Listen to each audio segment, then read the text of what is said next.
আপনি শুনলে অবাক হবেন যে আল্লাহর নবী সাল্লাল্লাহু আলাইহি সাল্লাম তিনি বলছেন, আল্লাযী নাফসি বিয়াদিহি, সেই সত্তার কসম যে সত্তার হাতে আমার প্রাণ রয়েছে।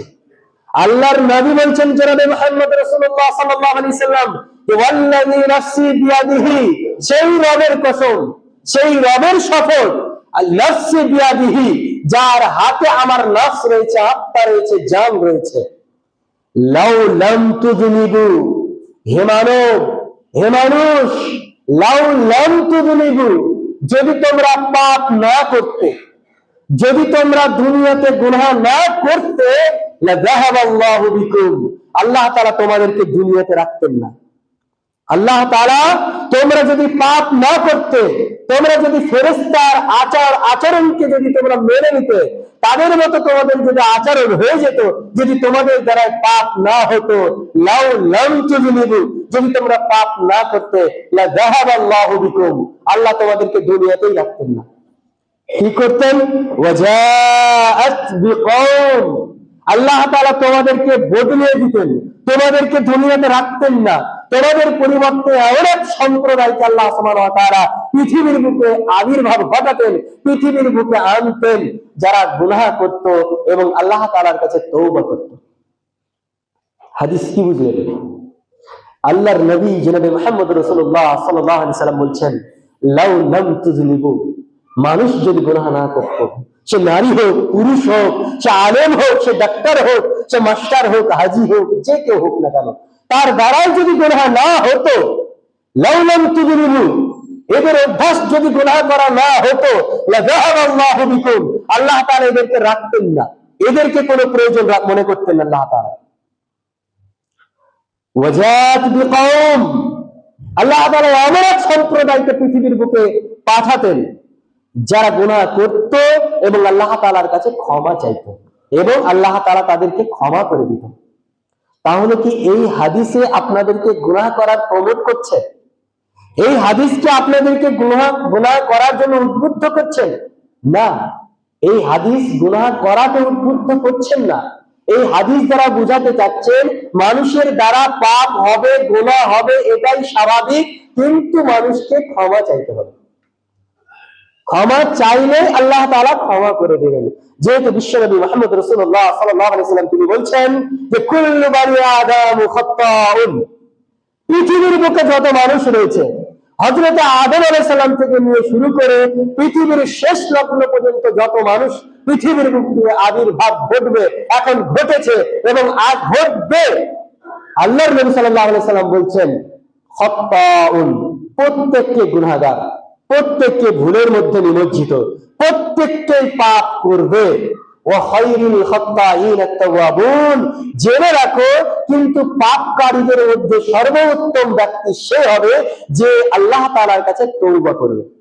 পাপ হয়ে গেছে, আপনি এক্ষুনি হয়তো সিগারেট খেয়ে এসেছেন, এক্ষুনি হয়তো বিড়ি খেয়ে এসেছেন, এক্ষুনি হয়তো অন্য কোনো পাপ করেছেন, পাপ করাটা দোষের নয়, দোষ কি? পাপ করে ক্ষমা না চাওয়াটা দোষের। পাপ করার পর দাঁড় ধরে বসে থাকাটা হচ্ছে দোষের। পাপ আপনাকে জাহান্নামে নিয়ে যাবে না, কোন পাপ আপনাকে জাহান্নামে নিয়ে যাবে না। পাপ করার পরে যদি আপনি ক্ষমা না চান তবে আপনি জাহান্নামে যাবেন। পাপ করে কোনো ব্যক্তি জাহান্নামে যাবে না, নেকি করে কোনো ব্যক্তি জান্নাতে যেতে পারবে না। মানে বিষয়টা তো আপনার বুঝে আসছে না। পাপ করে আপনি কোটি কোটি পাপ করেছেন, আপনি জাহান্নামে যাবেন না। জাহান্নাম কখন যাবেন? যদি পাপ করে ক্ষমা না চান। পাপ করে যদি ক্ষমা না চান তবেই জাহান্নামে যাবেন। আর ক্ষমা চাইনি ইবলিস। ইবলিস কি বলেছিল? ইবলিস একটা পাপ করেছিল।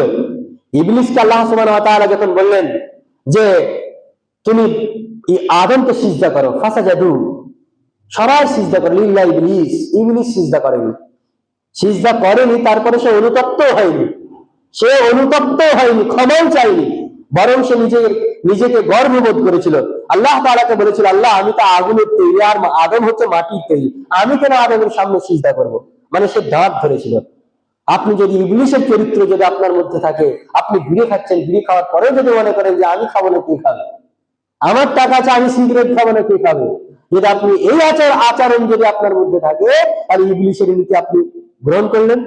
আর আদম আলাইহিস সালাম ভুল করেছিলেন জানি।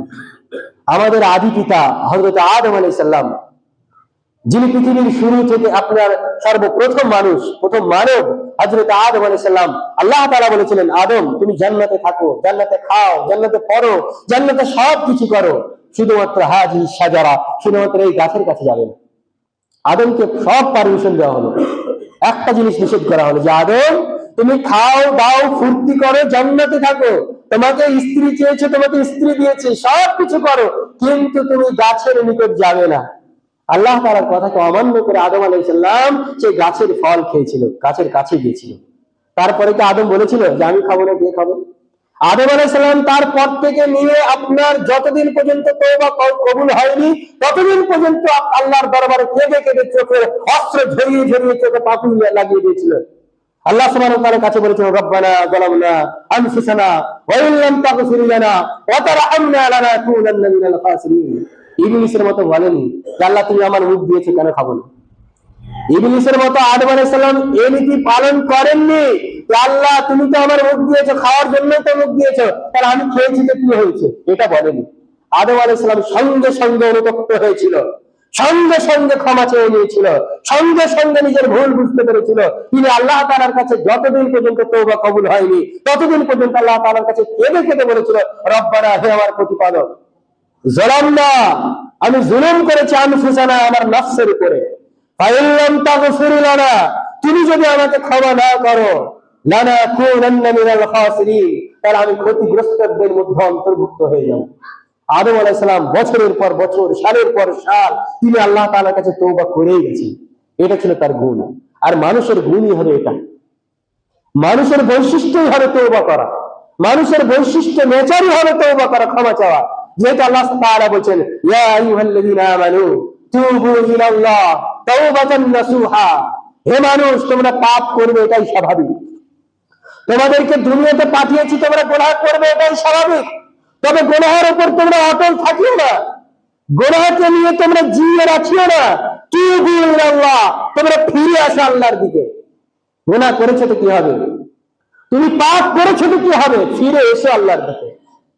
আল্লাহ তাআলার নবী তিনি বলছেন আল্লাহ তাআলা প্রত্যেক দিন রাতে একবার তার হাতকে প্রসারিত করে দেয় জমিনের দিকে, এবং আল্লাহ তাআলা বলতে থাকে যে জমিনের বুকে কে আছো যে দিনের বেলায় পাপ করেছো, তারা আমার কাছে তওবা করো, তাও আমার কাছে ক্ষমা চাও, আমি তোমাদের পাপকে ক্ষমা করে দেব।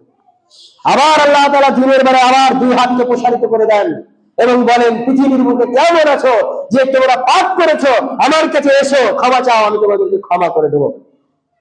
আল্লাহ তাআলা বলছেন তুমি ক্ষমা চাও, তুমি ক্ষমা চাইতে দেরি, আমি কবুল করতে দেরি নয়। একটা বিষয়, শয়তান আপনার পিছনে লেগে থাকবে পাপ করানোর জন্য। সাপোজ মনে করুন আপনার বয়স 60 বছর, 60 বছর ধরে আপনাকে পাপ করিয়ে যাচ্ছে, পাপ করিয়ে যাচ্ছে, পাপ করিয়ে যাচ্ছে, আর আপনি অবুঝ পাপ করেই যাচ্ছেন। এমন করে পাপ নেই যে আপনি বাদ দিয়েছেন, এমন করে গুনাহ নেই যে আপনি করেননি, সমগ্র পৃথিবীর বুকে যত গুনাহ আছে আপনি একাই করেছেন। 50-60 বছর ধরে আপনি একাই গুনাহ করেছেন। তারপর একটা দিন যদি আল্লাহ তাআলার কাছে উঠে হাত তুলে যদি বলতে পারেন আল্লাহ আমি এতদিন যা করেছি সব ভুল করেছি, আল্লাহ তুমি আমাকে ক্ষমা করে দাও, আল্লাহ তাআলা শয়তানের 50 বছরের জিন্দেগির যত পরিশ্রম সব বৃথা দিয়ে দেবে। এক যদি বলতে পারেন একদিন যদি আল্লাহ আমি ভুল করেছি আমাকে ক্ষমা করে দাও, আল্লাহ ক্ষমা করে দেবেন। এর জন্যই তো আল্লাহর নাম গফফার, এর জন্যই তো আল্লাহর নাম গফুর, এর জন্যই তো আল্লাহর নাম রহমান, এর জন্যই তো আল্লাহর নাম রহিম। যে শয়তান চিরদিন আপনার চিরজীবন আপনার কাছে পাপের জন্য আপনাকে ঘুচাতেই থাকবে যে পাপ কর, সিগারেট খা, বিড়ি খা, হেন কর, তেন কর, শয়তান বলতেই থাকবে। আপনি যদি একদিন অনুতপ্ত হয়ে আল্লাহ তাআলার কাছে বলতে পারেন আল্লাহ যা করেছি ভুল করেছি আমাকে ক্ষমা করে দাও, একবার চোখের পানি যদি ফেলতে পারেন আল্লাহ আমাকে ক্ষমা করে দাও, আল্লাহ ক্ষমা করে দেবে। ক্ষমা কেমন করবে জানেন? আল্লাহর নবী সাল্লাল্লাহু আলাইহি সাল্লাম তিনি বলছেন কোন পাপী যখন আল্লাহ তাআলার কাছে ক্ষমা চায় আল্লাহ ঠিক ততটা খুশি হয়। হাদিসটা ভালো করে শুনবেন। আল্লাহ তাআলার নবী বলছেন যদি কোনো পাপী বান্দা আল্লাহ তাআলার কাছে ক্ষমা চায়, তো আল্লাহ তাআলা ঠিক ততটাই আপনার খুশি হয়, যেমন একজন ব্যক্তি একটা আপনার উটে চড়ে সফর করছে, আর তার খাদ্য পানীয় যা কিছু আছে সব উটের উপরে রেখেছে। মরুভূমি সফর, সফর করতে করতে ক্লান্ত হয়ে গিয়ে উটটাকে এক জায়গায় রেখে দিয়ে সেই পথিক এখন বিশ্রাম নিচ্ছে। বিশ্রাম নিতে নিতে যখন বিশ্রাম থেকে একটু ঘুমিয়ে গিয়ে ঘুম থেকে উঠে দেখছে যে উট নেই। যার উপরে তার খাদ্য ছিল, পানীয় ছিল, যার সম্বলই ছিল তার সেই উটের উপরে, সেই উঠতেই পাচ্ছে না। খোঁজাখুঁজি করার পরেও আর পাচ্ছে না। শেষমেশ সে নিজের জীবনের আশাকে হারিয়ে দিয়ে আবার গাছের তলায় ঘুমিয়ে গেল। ঘুমিয়ে উঠে যখন দেখছে